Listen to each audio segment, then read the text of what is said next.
മദ്യനയ കേസിൽ അരവിന്ദ് കെജ്രിവാളിനെ സിബിഐ കസ്റ്റഡിയിൽ വിട്ടു. 3 ദിവസത്തേക്കാണ് കസ്റ്റഡിയിൽ വിട്ടത്. ജൂൺ 29-ന് കെജ്രിവാളിനെ കോടതിയിൽ ഹാജരാക്കണം. 5 ദിവസത്തെ കസ്റ്റഡിയാണ് സിബിഐ ആവശ്യപ്പെട്ടതെങ്കിലും 3 ദിവസത്തേക്ക് കോടതി വിടുകയായിരുന്നു. അതേസമയം നാടകീയ നീക്കങ്ങളാണ് ഇന്ന് കോടതിയിൽ കണ്ടത്.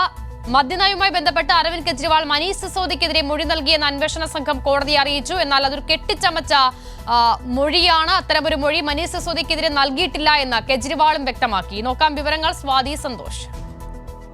അസിത, ദില്ലി മദ്യനയ കേസിൽ മുഖ്യമന്ത്രി അരവിന്ദ് കെജ്രിവാളിന്റെ ഹർജി, ജാമ്യം തേടിയുള്ള ഹർജി ഇന്ന് സുപ്രീം കോടതി പരിഗണിക്കാനിരിക്കെയാണ് തിടുക്കപ്പെട്ട സിബിഐയുടെ ഇത്തരത്തിലൊരു നീക്കം.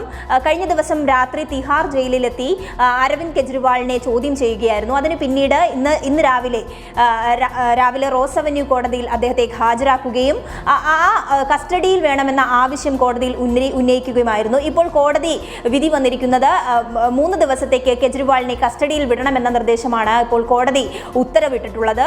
മാത്രമല്ല, ജൂൺ 29-ന് കൃത്യമായും തിരിച്ച് കോടതിയിൽ ഹാജരാക്കണമെന്ന നിർദ്ദേശവും കോടതി പറയുന്നുണ്ട്.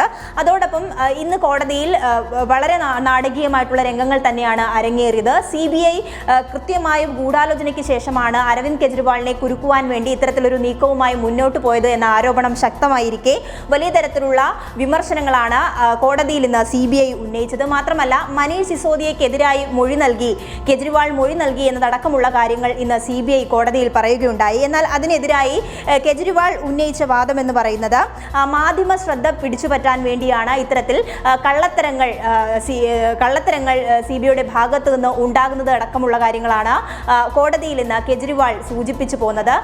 സിസോദിയക്കെതിരെ താൻ ഒരു തരത്തിലുള്ള മൊഴിയും നൽകിയിട്ടില്ല. സിസോദിയും താനും ആം ആദ്മി പാർട്ടിയും സർക്കാരും ഈ വിഷയത്തിൽ തെറ്റുകാരല്ല എന്നതടക്കമുള്ള കാര്യങ്ങളാണ് കെജ്രിവാൾ ഇന്ന് കോടതിയിൽ സൂചിപ്പിച്ചു പോകുന്നത്. എന്നാൽ ഇതിനെയൊക്കെ കൗണ്ടർ ചെയ്തുകൊണ്ട് സിബിഐയും വാദിക്കുന്ന ഒരു സാഹചര്യം ഉണ്ടായി.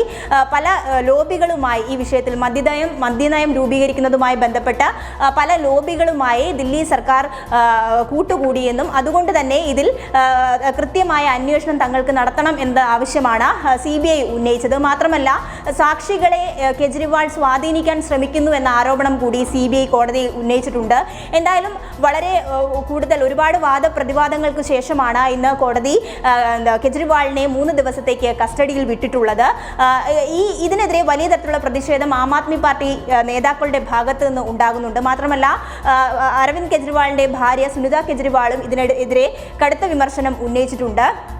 പ്രത്യേകിച്ചും കെജ്രിവാളിന് ജാമ്യം കിട്ടി പുറത്തു വരും എന്നൊരു ഘട്ടമായപ്പോഴേക്കും അദ്ദേഹത്തെ പുറത്തുവിടാതിരിക്കാനുള്ള എല്ലാ സംവിധാനങ്ങളും ഉപയോഗിക്കുകയാണ് കേന്ദ്രമെന്നും കേന്ദ്ര ഏജൻസികളെ ഉപയോഗിച്ചുകൊണ്ട് അല്ലെങ്കിൽ കേന്ദ്ര ഏജൻസികളെ ദുരുപയോഗം ചെയ്യുന്നൊരു നിലപാടാണ് സിബിഐ സ്വീകരിച്ചിട്ടുള്ളത് അല്ലെങ്കിൽ കേന്ദ്രം സ്വീകരിച്ചിട്ടുള്ളത് എന്നടക്കമുള്ള കാര്യങ്ങൾ അവർ സൂചിപ്പിച്ചു പോകുന്നുണ്ട്.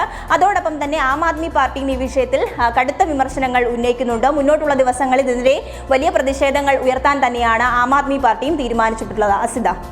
ശരി, സ്വാതി സന്തോഷ്. ഇഡിക്ക് പിന്നാലെ സിബിഐയും അരവിന്ദ് കെജ്രിവാളിനെതിരെ രംഗത്തെത്തുകയാണ്.